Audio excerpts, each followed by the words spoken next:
Ministers, entrepreneurs, investors, ladies and gentlemen. Thank you very much, Frédéric, for this opportunity to be here with you and with our entrepreneurs and investors and academics and ministers for such an important event. And let me first apologize, Madam and everybody, for my delay. I'm responsible for that.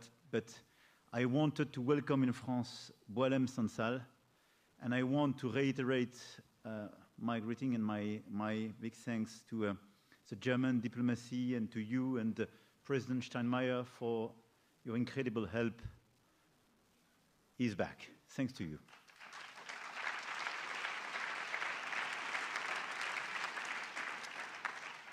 So I have to say, and this is a pleasure and not a coincidence, but I do agree totally with what Chancellor Merz expressed right now. And indeed, we are together completely convinced that we have entered a technological race in the digital field, which clearly affects the pillars of our society. And of course, our economy has entered the race for AI, cloud computing, chips, quantum technology, and from downstream to upstream, in all these different transformations, the competition is definitely a very fierce and global one.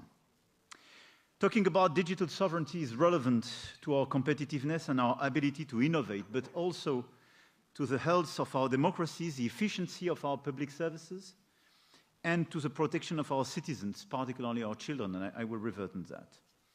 And this is also taking place in the context of a great confrontation you mentioned, Friedrich, between US and China. And let's be clear, Europe doesn't want to be the client of the big entrepreneurs or the big solutions being provided either from US or from China. We clearly want to design our own solutions.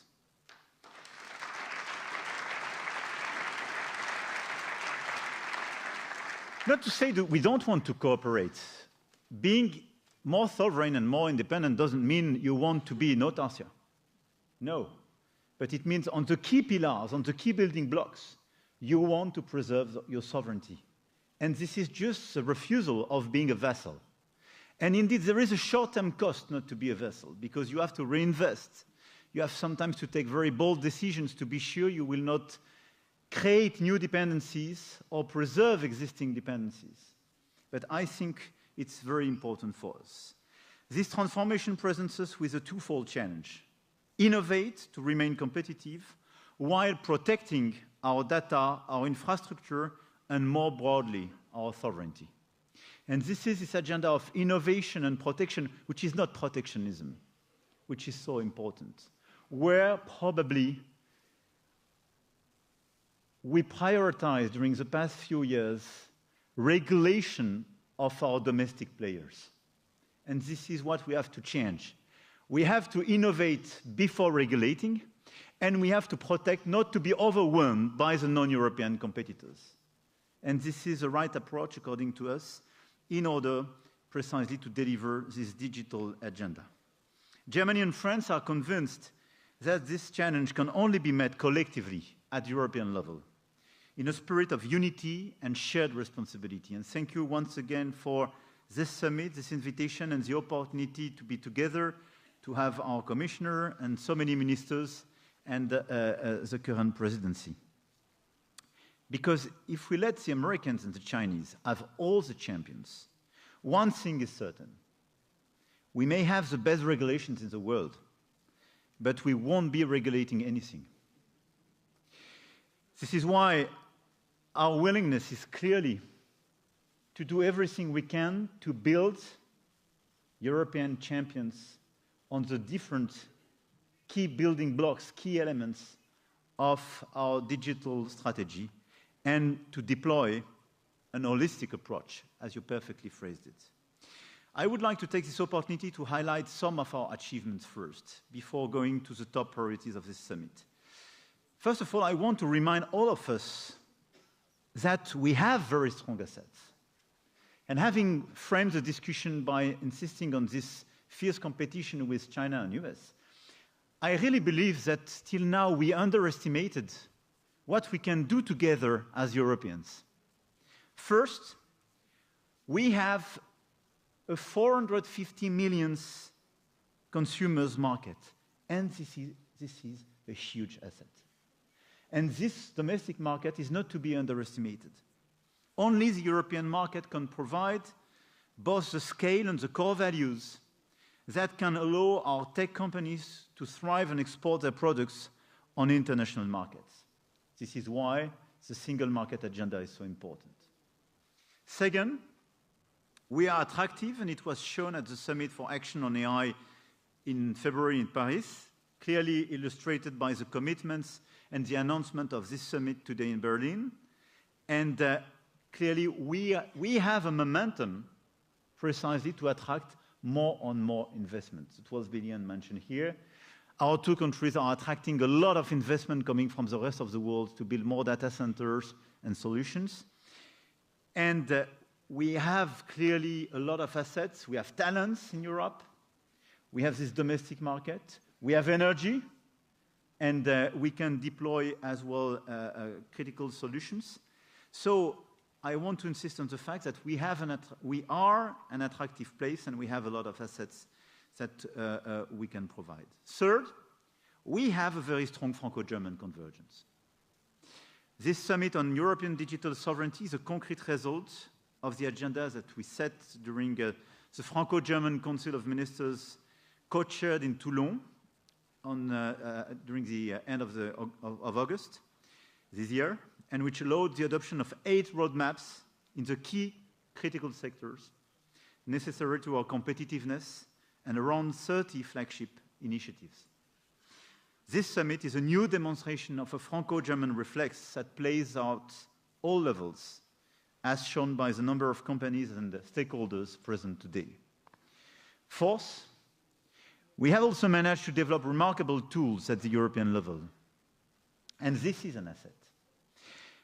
In a world where technology is much faster than legislation, these tools do not yet allow us to ensure the ambition of European digital sovereignty. But in the current geopolitical context, preserving our digital acquis is of utmost importance. With GDPR in 2018, and more recently with DSA and DMA framework, and the upcoming Cybersecurity Act, the EU is endowed with several key legislations, respecting a fair balance between ensuring ethics, consumer protection, safeguarding democracy, while also favoring innovation and competitiveness. Now what we want to do is clarification on some remaining issue. This is part of the outcome of this summit, and a simplification agenda. But I want to insist on that even in front of entrepreneurs, because this set of very important regulations is an asset. In a democracy like the US, it is not sustainable to have tech companies without any regulation. It's impossible, because you cannot dedicate the strength of your economy to the 7 magnificence, and more than that, you cannot delegate the whole functioning of your democracy to the 7 magnificence. It's unbearable.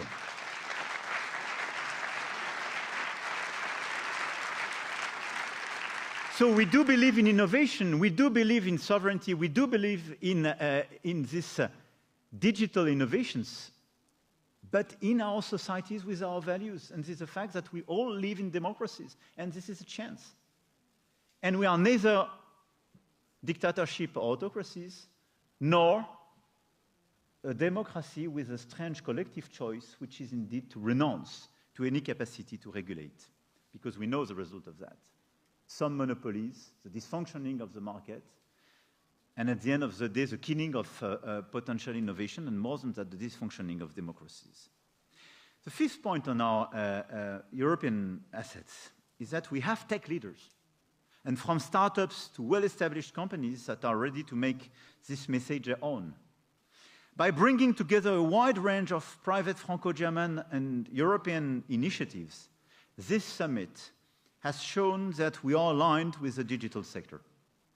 I want to cite here the landmark partnerships between Mistral, and SAP in AI, the partnerships between Pascal, the CEA, and the German Jülich Supercomputing Center in quantum, the partnership between Owkin, Institut Gustave Roussy, and La Charité Berlin on AI and health, and as well as all the announcements made by the EU AI Champions initiatives.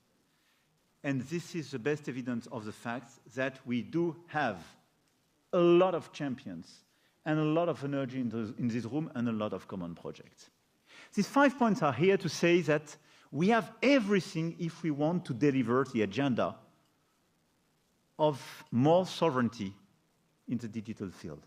And if we want to be much more sovereign on AI, quantum, chips, and so on. Now, let me just flag some of the critical outcomes of this summit I wanted to underline and completely in continuity with the words of the Chancellor. With all these efforts, we've created the conditions for a European model for tech, which puts our values and our economy's principles at the forefront. Creating this framework was necessary but not sufficient. We have to move to execution and take action to unleash the full potential of the European tech ecosystem. And for this reason, we put digital sovereignty, fostering domestic champions and freeing ourselves from dependence on foreign technologies at the forefront of the economic agenda that we set during the Franco-German Council of Ministers. And this summit is the time to implement this agenda and to achieve true European sovereignty, which means freeing ourselves from technological dependencies at every level of the value chain, from critical infrastructures and hardware to data, cloud, and software. And we will move forward with 3 priorities that we believe are key to strengthening European tech companies and fostering the emergence of new leaders. First, simplification. I cannot agree more with the words of the Chancellor, and we work very hard together, engaging with our members of Parliament and the Commission to deliver a big simplification agenda at the European scale. This is a necessity, because sometimes we put tariffs to ourselves in certain ways, and we have to lift them. Have said it, Europe has implemented pioneering legislation to ensure that the digital transformation wouldn't hinder the democratic principles and consumer protection that stand at the heart of the European model. And this is good, but what we have now realized is that over-regulation as well has a cost. And the Draghi report estimates that reducing administrative burdens could unlock 200 billion euros. So because streamlined and coherent regulatory framework enhance clarity, support startup development, and strengthen European competitiveness, we need concrete measures towards simplification. And our approach is to prevent legal uncertainty and to adapt existing legislation to fit our standards for consumer and data protection while preventing value regulatory burden. And it's feasible, and it is part of the outcome of this summit. On the GDPR, thanks to the Franco-German agreement, now we will push together, and we are asking the Commission to simplify by improving the calibration of regulatory obligations with a risk-based approach, much more proportionate, much more adapted, and this is what a lot of companies are requesting from GDPR. We want to preserve this regulation. It's very important for a series of topics and our values, but we need this adaptation. On the AI Act, we ask for a 12-month postponement of compliance for high-risk AI systems. Necessity as well to use this time in order to accelerate our innovation agenda. And the priorities defined today and the measures that we are taking are part of a wider agenda, as I mentioned, to simplify digital regulation, as well as CSRD, CSDDD, to allow all European companies to scale up. And part of this simplification agenda is as well the deepening of the single market. The most important simplification agenda for all of you is to create a real digital single market. And it is not yet the case. Your domestic market is still the German or the French market. And you have to face with additional regulations, other regulators when you cross the border. the top necessity, and for us the core of our agenda together with Chancellor Merz, is clearly to streamline this regulation on some critical sectors, and digital is part of them, in order to simplify, merge some administrative bodies, and deliver a concrete and in real terms, a single digital market. As Friedrich Merz mentioned it, we need in parallel to create an actual savings and investment union. And this is a necessity to accelerate on this agenda. Why? Because in order to deliver a sovereign agenda on the digital side, but it's true as well for energy and other sectors, we need more innovation. And we have to finance this innovation. And obviously, we will push together to have more common financing from the EU. We have our own programs, and we try to work together. But we have to mobilize much more private money. And the paradox is that our continent is number one in terms of savings, but one of the worst places to use these savings on innovation and equity, which is crazy. And this is a result of our over-regulation on banks and insurance, but as well the fact that we don't have a proper capital market union. This is why we want to accelerate the securitization agenda beginning of 26 in order to deliver this agenda to take part of the savings in the banks and insurance to go to innovation and to invest on equity.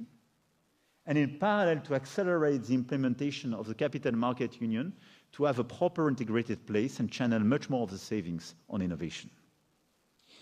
Second, after simplification, innovation, precisely. This is the second common priority. Europe can capitalize on a world-class university system, on a wide pool of talent and of ideas, but also on the quality of existing infrastructure, including a rapidly increasing computing power capacity and the experience of established industrial groups that are partnering with emerging players to develop vertical tech solutions. On this issue, I just wanted to insist on the fact that we have to follow up our cooperations on our programs on both sides in order to educate and train more and more talents. And in parallel, to build more and more computing capacities. What we need to deliver and to succeed, especially on AI, is talents and computing capacities. And on this issue, state governments and the EU have a role to play to ensure that new actors have access to appropriate infrastructure, including computing power and frontier research centers. And today, with the Jupiter supercomputing facility in Germany and Alice Recoq in France, and tomorrow, thanks to the AI Factory and AI Gigafactories initiatives at the European level, as well as to the IPEC AI that we initiated with Germany and several other member states, we have the beginning of such cooperations. But now, let's accelerate and let's deliver this capacity. It is absolutely critical. Third point, and part of the achievement of this summit, protection. To limit the risk of extraterritorial enforcement of foreign laws, to limit our dependency, we have to act and to take bold decisions. Otherwise, we will speak about sovereignty, but we will be super dependent on foreign solutions or decisions. This is why we have a first issue in terms of sovereignty, data. We need to strengthen the protection of European data with the revision of the Cybersecurity Act, as well as in the design of the EU cloud certification scheme. We have to create the capacity to store the data on our continent, but we have to preserve this data and the use of this data from extraterritorial laws. Otherwise, we are not sovereign anymore. We also need to protect our market. Dominant players today, often non-European, as we mentioned together, are abusing their market power and preventing new challengers from being successful and innovating. This is a reality. Our goal is to restore fair digital markets where competition can fully play its role to the benefit of innovation and competitiveness. To that end, the DMA, adopted in 2022 during the French presidency, should be leveraged. And we welcome together the recent announcement of the Commission to consider launching a market investigation into the qualitative designation of cloud hyperscalers. I think this is a very important move forward in the implementation of DMA. But we need a fair market where the top leaders are not the ones to kill the competition. Otherwise, there is no chance to have innovation and fair competition. More generally, we are already seeing the positive impacts of regulations such as DMA and DSA, which strongly incentivize all digital actors to respect both our economic rules and core European values. However, our procedures must be quicker while preserving a higher level of quality in the inquiries. But we have clearly to accelerate the implementation of these regulations. To go further, I strongly believe that European preference needs to become our guiding principle, starting with public procurement. If we believe in digital sovereignty, if we want to help our champion to succeed, our top priority as governments, but as well as large companies, large European companies, is to have a European preference agenda. Because guess what? The Chinese have a Chinese exclusivity as soon as they can, and the Americans have a very strong American preference. Sometimes in the regulations, but most of the time in the practice. We are the only place where there is never a European preference, not to say a fascination for non-European solutions sometimes.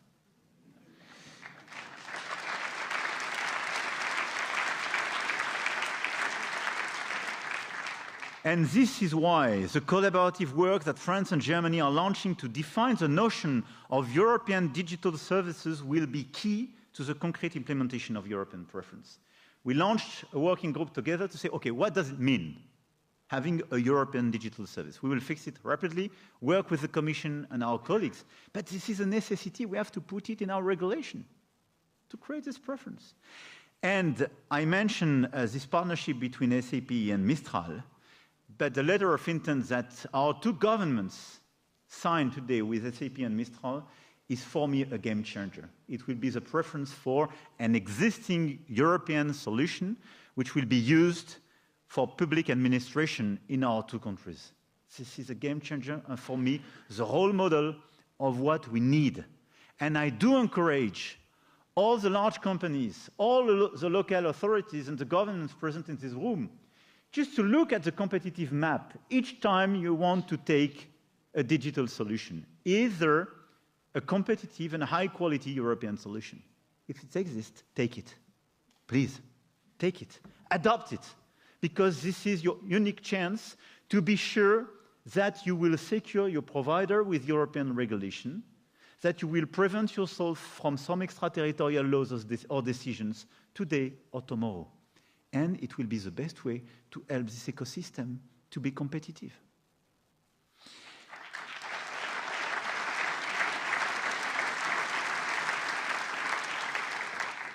In this context, this is why we have to accelerate our adoption agenda. And I want to conclude with this point. Adoption now is critical. We were probably incomplete with Mr. Chancellor. We didn't speak sufficiently about all the infrastructures, our chip agenda, and so on. But you mentioned that today, and we will revert in the months to come on this issue. But now one of the critical race where we have to accelerate is that for all the critical players in the different fields of the industry, we have to accelerate the agenda of adoption for AI. It's true for public administration, but it's super important as well for the different sectors of our industry. Why? Because it will be the best way to provide activities and clients to the AI quantum companies. Second, because it will improve productivity and competitiveness of these key players. And third, it will secure the use of GPUs on our soil. But adoption is a new race, and we will have in the weeks, not to say the days to come, the 26th of this month in Paris, the Adoption AI Summit as a follow-up of this one, but it's very important to take very seriously this agenda as well. My very last remark will be to protect citizens in this digital space. And I wanted to flag that in this context of European digital sovereignty because it's part of it, even if I don't want to elaborate today. But if we speak about sovereignty, we should not underestimate our democratic, and I would say our cognitive sovereignty. But if you look at our situation today, you give the responsibility of your teenagers who spent on average 4 to 5 hours per day on the social networks. You give the responsibility of the content they are exposed to US private providers or big Chinese companies. And they design the content, they are in charge of the algorithm, they are in charge of the content with DSA and our regulation, but still being implemented. So when we speak about cyberbullying, when we speak about being exposed to pornography, when we speak about having some mental disease, and et cetera, I mean, let's be clear. This is exactly made by these platforms to your children. And we decided de facto to give them this exclusivity. So this is why, if we want to speak about sovereignty, we have to protect much more our children vis-à-vis all these contents and all these platforms. And the agenda of children and teenagers' protection is a necessity for their mental health, for the sustainability of our education system. Second, if we want to protect our democracies and preserve the well-functioning of our democracies, let's regulate as well the content of this platform. Let's be much more demanding. Because, please, don't believe 1 second on the so-called free speech agenda. For me, we don't speak about free speech when the algorithm is hidden and in the hands of very few players, and when they don't implement the laws decided by the citizens of a country. This is the Wild West, not the free speech.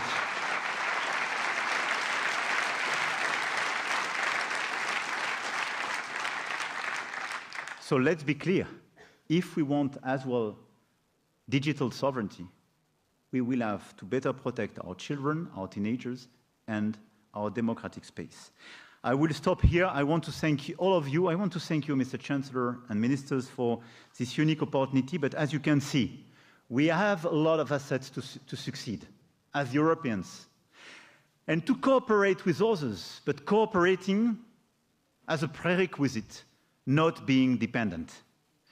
And we can deliver this agenda of being much more innovative, protecting the key building blocks, and being more sovereign. This is exactly what we want to do. And I want you to be sure that there is a very strong alignment and partnership between Germany and France on this agenda. And our willingness in the months to come is as well to structure a core team in order to implement in the months and years to come a clear common digital approach between Germany and France. When we speak about AI, when we speak about quantum, when we speak about all the key issues we mentioned today, we need to build the common integrated market and approach together. We strongly believe in this common approach, and we strongly believe in the European perspective and the close cooperation at 27 and with the European Commission. Thank you for your attention.